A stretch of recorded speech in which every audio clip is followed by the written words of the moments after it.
आदेश आदेश आदेश। चलिए जानते हैं, एक चीज़ की चर्चा करते हैं कि मंत्रों के द्वारा, हवन के द्वारा या किसी विधि विधान के द्वारा कितना संभव है कि कोई व्यक्ति अपनी मानसिक ऊर्जा आपके शरीर में, आपके जीवन में ट्रांसप्लांट कर सकता है। अर्थात अपनी सोच अनुसार आपके जीवन को अस्त व्यस्त कर सकता है, वशीकरण कर सकता है, आप पर उच्चाटन कर सकता है, आप पर मारण कर सकता है।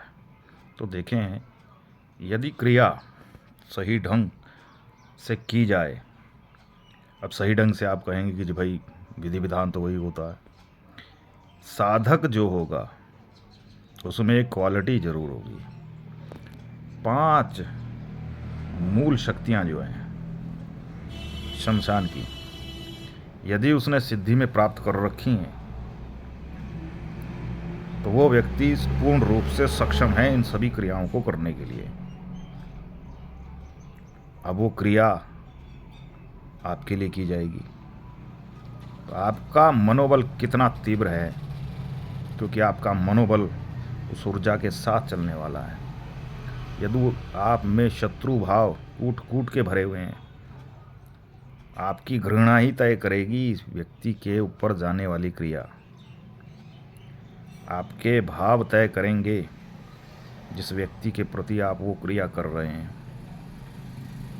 जितनी गहरे और गूढ़ ये तंत्र हैं, उतनी ही उनकी ऊर्जाएं हैं।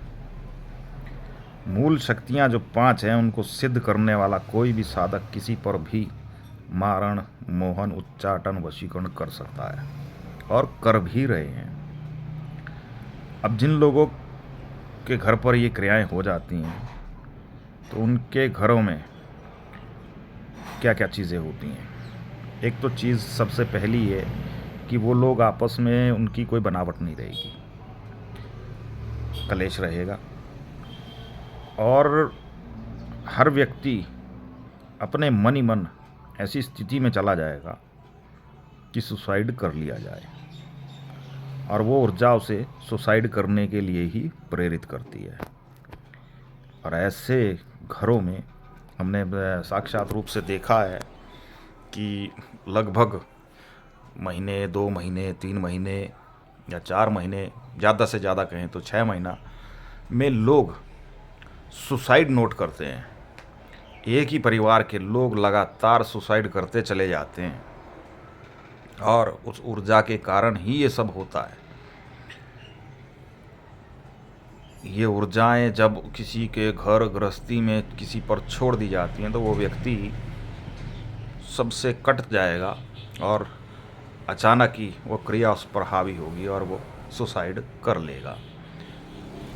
बीमार रहेगा कोई ना कोई घर का सदस्य, इस प्रकार से कि दवा लायक तो वो रहता ही नहीं है, बिकॉज़ मेडिकली बीमारी नहीं होती है तो दवाइयों का ज़्यादा असर उसके शरीर पर होता नहीं है। अक्सर लोग हॉस्पिटल्स में भागते हैं। मैंने अपने अनुभव में काफ़ी सारे लोग ऐसे देखे हैं, काफ़ी ऐसे परिवार देखे हैं जिन पर इस तरह की क्रियाएं चलती रही थी और उनके निवारण भी किए। शमशान से जिस समय इस प्रकार की क्रिया या ऐसा कोई हवन या कोई पूजा आप पर करी जाती है तो उसके मुख्य आवरण में जो देवी चलाई जाती हैं, अक्सर काली, शमशान काली और अपना मसानी या मसान, ये मुख्य रूप से आवरण के बाहर रखे जाते हैं ताकि जो भी साधक उस क्रिया को देखे तो वह भयभीत हो जाए। उसके नीचे के आवरण में छोटी ऊर्जाएं रखी जाती हैं और छोटी ऊर्जाएं बहुत तीव्र होती हैं। वही अक्सर लोगों को भ्रमित करती हैं और बहुत जल्दी प्रेरित कर देती हैं सुसाइड करने के लिए, घर से भागने के लिए, लड़ने के लिए, झगड़ने के लिए। मगर उनके आवरण में जो बड़ी ऊर्जा होती है, जब भी साधक भाई कोई मेरा किसी का ऐसा इलाज करता है तो पहली चीज़ जो है वो बहुत मुख्य है कि आप पहले इस चीज़ को जान लें, समझ लें कि मारण की क्रिया में कौन सी मुख्य देवी या कौन सा मुख्य देव चलाया गया है। यदि किसी शूद्र जाति के व्यक्ति का किया हुआ तंत्र है तो बहुत गूढ़ होने वाला है, उससे छुटकारा नहीं मिलने वाला है। उसका कारण ये है कि हमारी कुछ शूद्र जातियों के अंदर कुछ देवी देवताओं का विधान ऐसा मजबूत है कि जो जल्दी से अपने हट से हटते नहीं हैं। जैसे आशु मेहतरानी हो गई, मसानी माता हो गई, और मसान हो गए, कलवे हो गए, ये बड़े प्रचंड चलते हैं और अपनी जगह पर अड़िग खड़े रहते हैं और जल्दी से इन्हें रोक पाना, मना लेना, विनती करना बड़ा मुश्किल हो जाता है। ये लोग, ये देवता कुछ ऐसे हैं कि नाक रगड़ते रगड़ते भी प्राण ले लेते हैं। पूजा स्थान पर बैठे हुए व्यक्ति को मार देते हैं, पूजा विधान में बैठे हुए व्यक्तियों को भी मार देते हैं। और यदि कोई साधक इनसे ज़्यादा उलझता है तो उस साधक को भी दिक्कत हो जाती है। आपने अक्सर देखा होगा कि कोई व्यक्ति आपके घर पर पूजा पाठ के लिए आया और अकस्मात वही बीमार हो गया। ऐसी स्थिति जब आपके घर में हो तो आप समझ लें कि किसी शमशान की क्रिया की गई है और बहुत नीच तंत्र से की गई है। कोई सामान्य क्रिया नहीं है जिसको आप झाड़ फूँक करोगे और तुरंत ठीक हो जाएगी, ठीक है। और उसमें बलि प्रक्रिया की गई है। अब बलि किस प्रकार की दी है, वो क्रिया पूर्ण रूप से जानकारी लें, तभी उस गड्ढे को खोदने की कोशिश करें। मैंने देखा है, मेरे अनुभव से रहा है कि मैं जहाँ जहाँ अक्सर गया हूँ वहाँ पर काफ़ी सारे लोग वही प्रक्रियाएं करके गए हैं, मगर कुछ ना कुछ चूक हो गई है और वो चूक उन्हीं के लिए दिक्कत कर गई। कल भी एक साधक हैं हमारे, वो हरिद्वार से हैं, उन्होंने किसी का ट्रीटमेंट किया था और उसी ट्रीटमेंट की वजह से इस समय वो आईसीयू में पड़े हुए हैं। तो इस तरह की जो भूल है वो बेवकूफ़ी ना करें। जब तक आपको पूरा ज्ञान ना हो तब तक उस क्रिया में हाथ ना डालें, क्योंकि आपकी साधकता धरी की धरी रह जाएगी, ठीक है। कुछ देवता इस प्रकार के हैं जो बहुत अड़िग हैं और अपनी पर आ जाते हैं तो साधक को भी मारने से गुरेज नहीं करते हैं।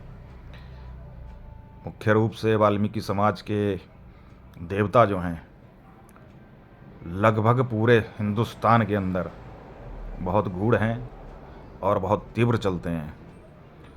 और यदि आपके ऊपर वाल्मीकि समाज का कुछ इस प्रकार का कोई देवता दखल कर रहा है तो आपको चिंता करनी चाहिए, क्योंकि आप बहुत गहरे खड्डे में गिरे हैं। कहावत है बहुत पुरानी, लोग कहते आए हैं कि तंत्र क्षेत्र में हमारे वाल्मीकि समाज का काटा हुआ पानी नहीं मांगता है।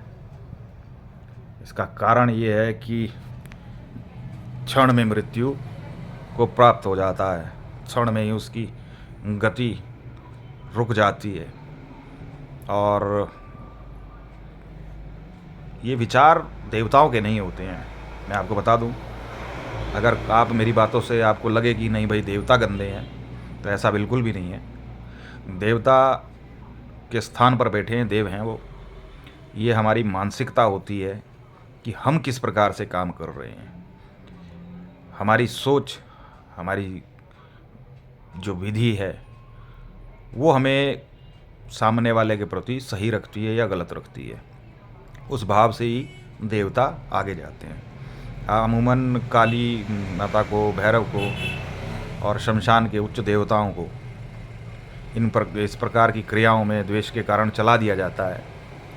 तो उनके नाम जब समक्ष पढ़ते हैं तो साधक को, सामने वाले साधक को बड़ा धक्का लगता है और ग्रसित व्यक्ति को बड़ा दुख होता है कि भाई हमने तो कभी इस प्रकार से इस देवता की कोई हानि नहीं करी, तो ये देवता हमारे प्रति इतना रुष्ट क्यों है। वो रुष्ट नहीं है, वो आपके प्रति कोई भाव नहीं रखता है, भाव दिए गए हैं, इस कारण से वो उस भाव से आपके जीवन में दुख का कारण बना हुआ है।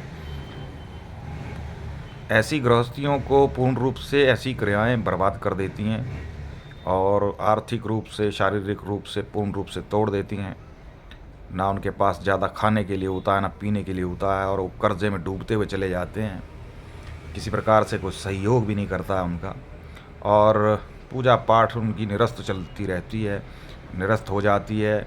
अच्छे अच्छे लोगों से मित्रचार होने के बावजूद, क्रिया होने के बावजूद भी कहीं ना कहीं कोई चीज़ छूट जाती है। अब छूटने का सही कारण क्या है कि आप किसी व्यक्ति से, जिससे वो साधक काम कर रहा है, जिस विधि विधान से काम कर रहा है, उस विधि विधान में साधक ही चूक जाता है। साधक के चूकने की वजह से क्रिया नहीं हो पाती है।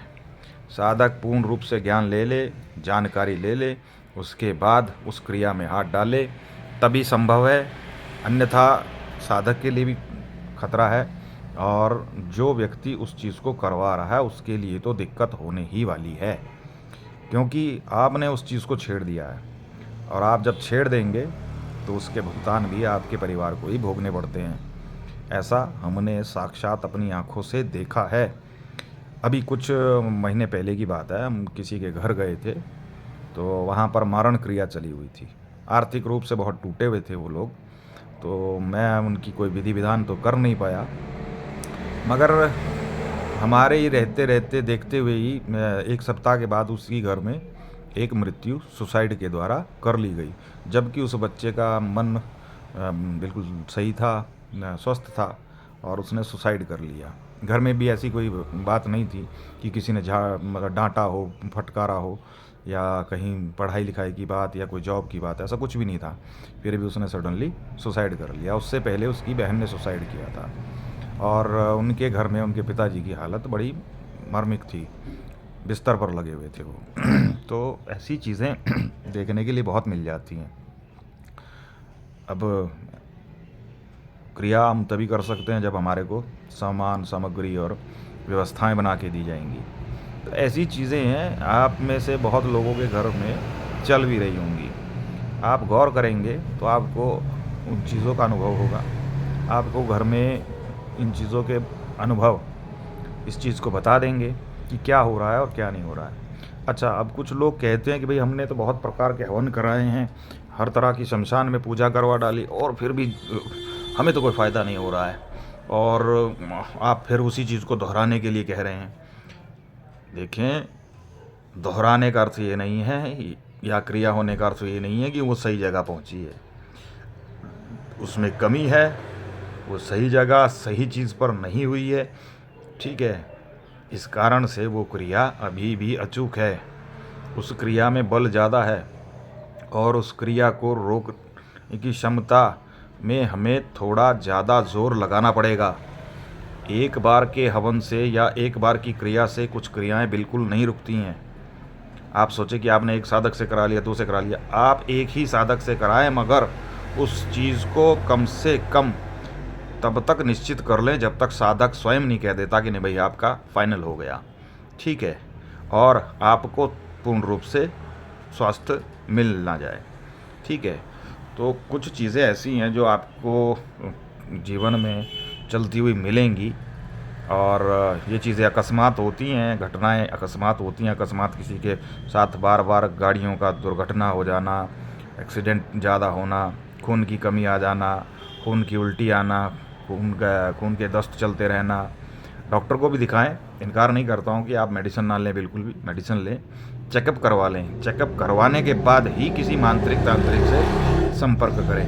पहले आप मेडिसिन की तरफ ही जाएं, वहाँ पर निश्चय कर लें कि आपके शरीर में किसी प्रकार की कोई बीमारी नहीं है, और दवा के खाने के बावजूद भी आपको किसी प्रकार से आराम नहीं होता है, फ़ायदा नहीं होता है, तभी आप इस प्रकार की चीज़ों में चलें।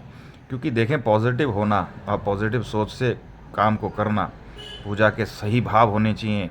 आप अपने वजन से कोई, सर पर से कोई वज़न नहीं उतार रहे हैं जो आप तुरंत उतार के फेंकना चाहते हैं। दुख में भी आपके भाव अच्छे होने चाहिए, तभी ईश्वर की जो पूजा है वो संपन्न होती है और पूर्ण रूप से लगती है।